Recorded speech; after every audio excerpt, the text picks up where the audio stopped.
What's going on, guys? This is Chris with Azrael's Pit Barbecue, and in this video we're going to give the pit and the grill a break, and we're going to spend some time in the kitchen.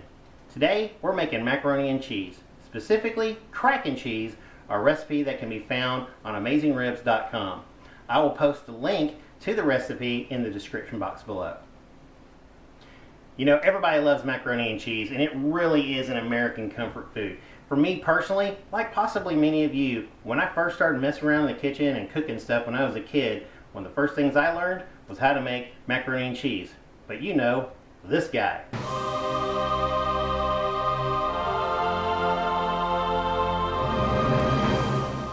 The good old Kraft macaroni and cheese in a box.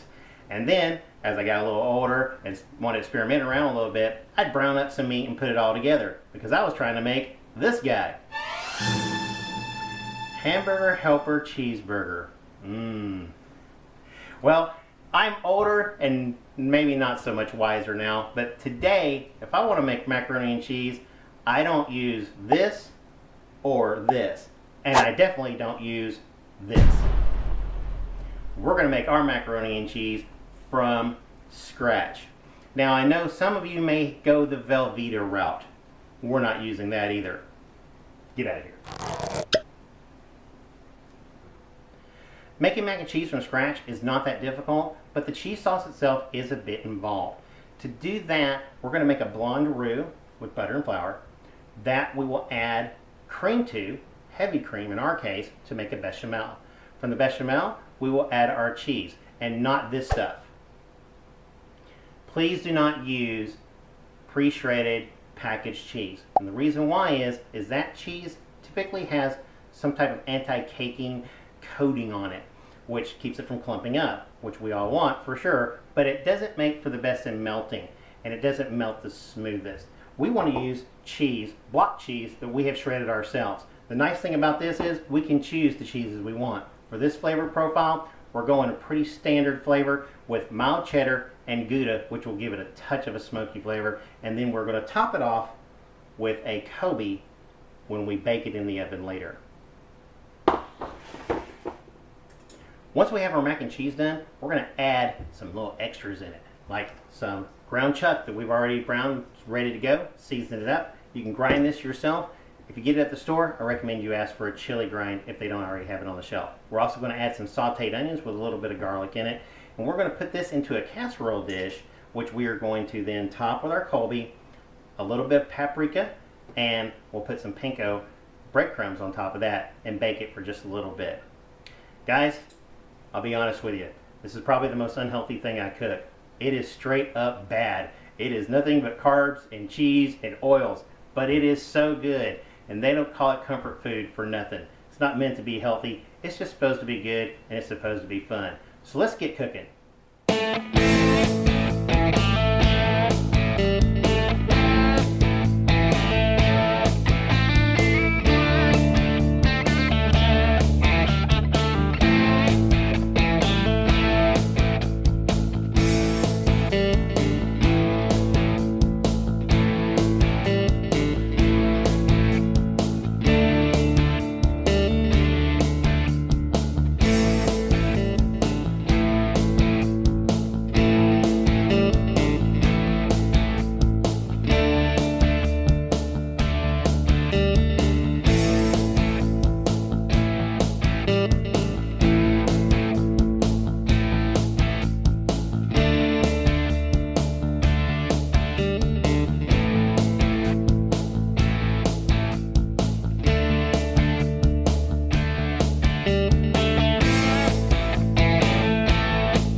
Okay guys, we're going to start our cheese sauce here, and like I said before, we're going to make a blonde roux, which starts with melting some butter. Make sure you're not too terribly hot. We don't want to burn this.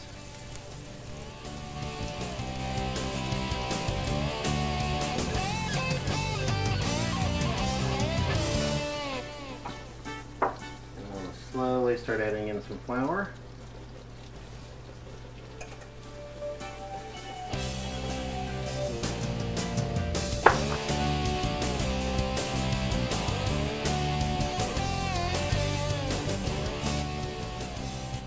Now, traditionally, in the French culinary world, this butter would actually be clarified butter, but we're just using regular old, no salt butter.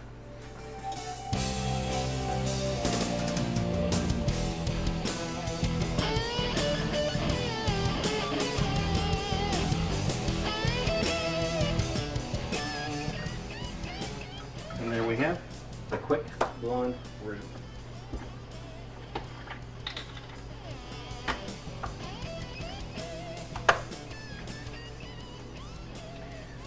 We are using heavy cream. You do not have to use heavy cream. We just prefer that. And we're using a lot of it.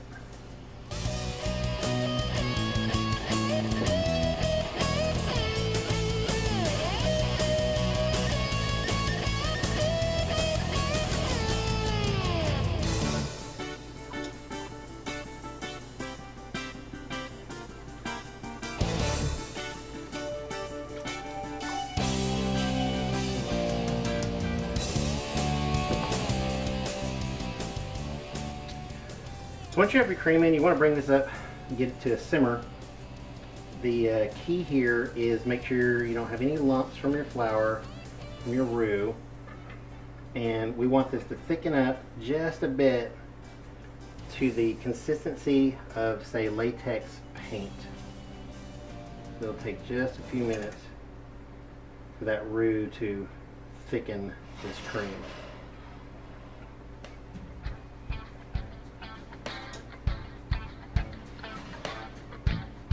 Keep it stirring. Make sure I keep it nice and smooth. I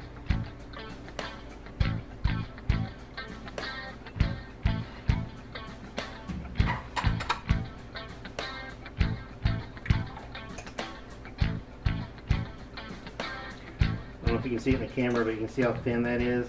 Still a little gritty looking. Not really.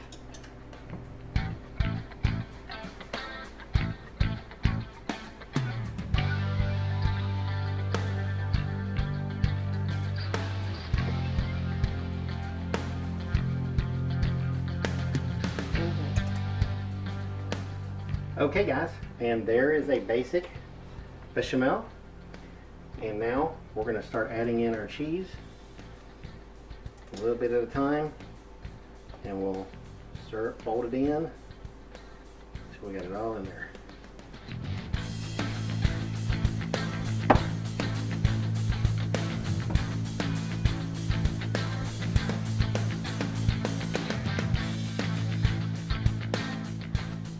This is cream cheese, because why not?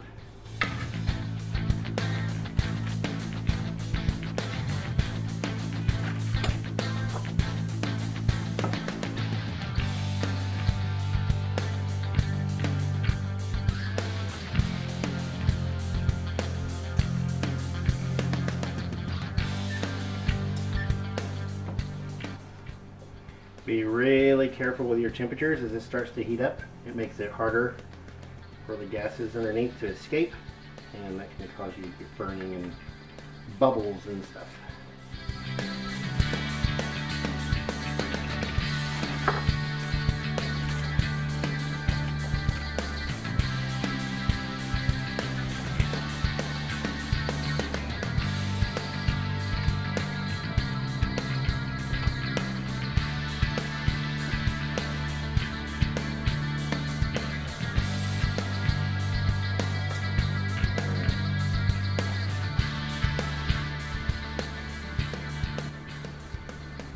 Okay, and here we have our cheese sauce. Now if you wanted something a little more orange of color, more traditional macaroni and cheese, you could have certainly used,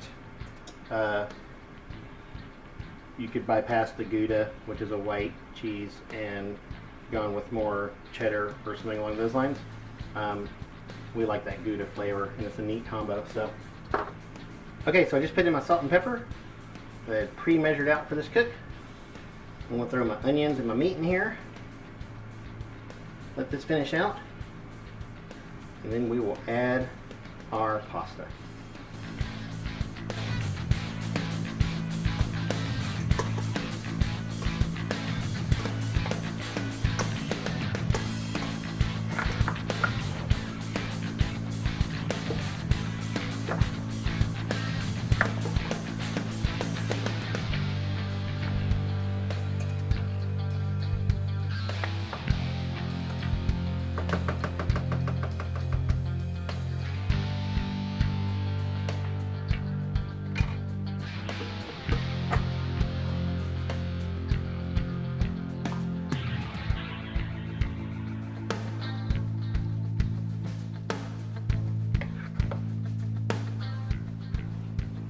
Okay, you can stop right there, serve, and it's ready to go. But we're not going to do that. We're going to take it another step, and we're going to put it in the oven for just a little bit. So we're going to take it over and put it in our casserole dish. Okay guys, we're going to put this in our casserole dish.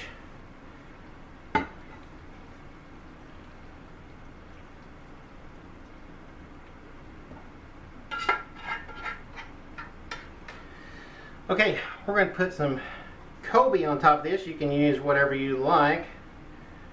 We're going to use Colby cheese.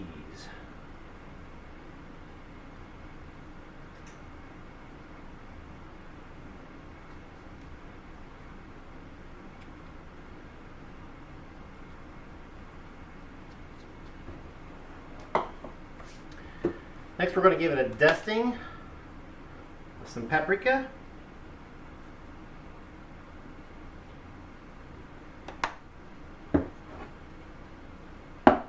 Finally, we are going to top it off with some panko that we have melted some butter.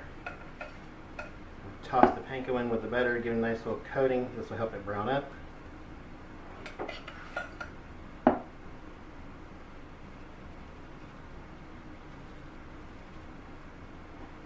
And give a little bit of a crunch. Okay, into the oven, 400 degrees for roughly 20 minutes. Or until it's browned and the top of the cheese is bubbling.